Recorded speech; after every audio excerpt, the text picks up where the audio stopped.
Hey, my name's Mark Eitel. I host the Mr. Mortgage Show live every Saturday morning on iHeartRadio, but I also bring you the Daily Dose, where each day we dive into one topic or one specific question that we were asked, and we give a deeper and more thorough explanation and answer.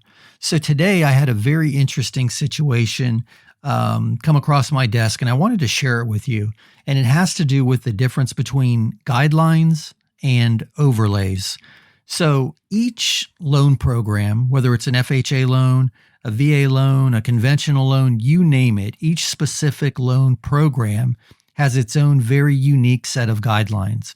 So for example, with an FHA loan, they're very specific about what type of properties, what type of income documentation, what type of debt to income ratios they'll allow. There's a very specific set of guidelines for an FHA loan, and lenders need to meet those guidelines so that FHA will insure the loan if it defaults, but also more importantly, so the lender can sell the loan on the secondary market, recapitalize their money, and then lend that money again.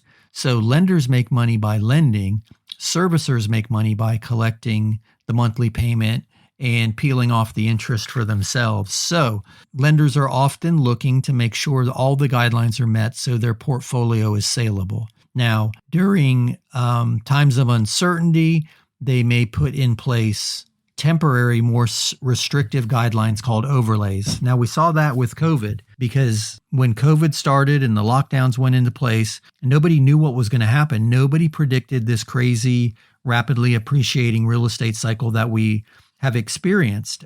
Quite the contrary, everybody was anticipating things to dry up. So the lenders put into place temporary, more restrictive guidelines. They raised credit scores. They required a little more down payment. They got a little more specific about what type of properties they would lend against because they didn't know if they were going to be able to sell those loans easily on the secondary market. And should they have to service them, they wanted them to be the best loans possible.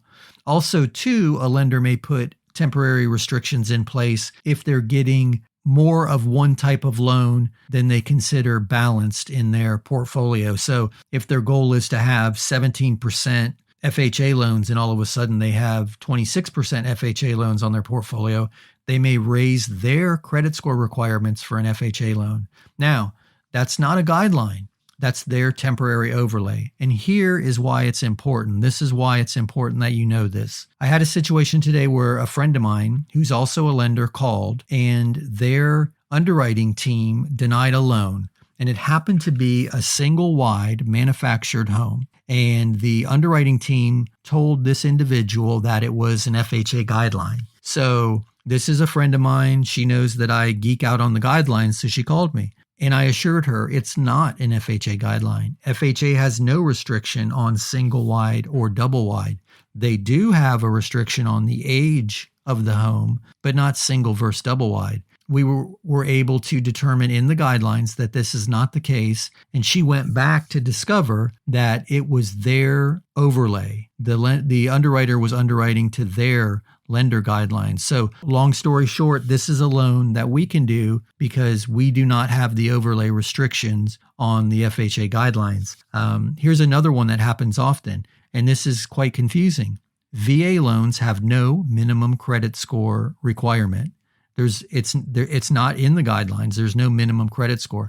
There are some minimum credit requirements, but not score specific. So you'll see some lenders advertise VA loans with a 500 credit score, some with a 580, and then some with a 620. That's very likely overlays that are in place. So hopefully this helps. And I guess what I'm trying to encourage everyone with this information is to ask for a second opinion if you get a no, because oftentimes, not always, oftentimes it could be something as simple as a temporary overlay with a specific lender. And if you try with a different lender or with a broker who has access to many, many lenders, you may find that you're absolutely approvable under those original guidelines and get the loan you want with the rate you want and the down payment you want because the lender does not have overlays. So hopefully you found this information useful. If you have additional questions, give us a call or send us an email. I'll be happy to answer a specific question for you. And if you found this useful, I'd love for you to tune into the Mr. Mortgage Show live on Saturdays. We take your questions live on the air. You can catch the podcast and all the show replays at themrmortgageshow.com. That's themrmortgageshow.com. Or check out the Facebook page. Go to Facebook and search The Mr. Mortgage Show. There's a ton of useful information on there. But yep, that's it for today. We'll be back tomorrow with another round of the Mr. Mortgage Show Daily Dose. Thanks.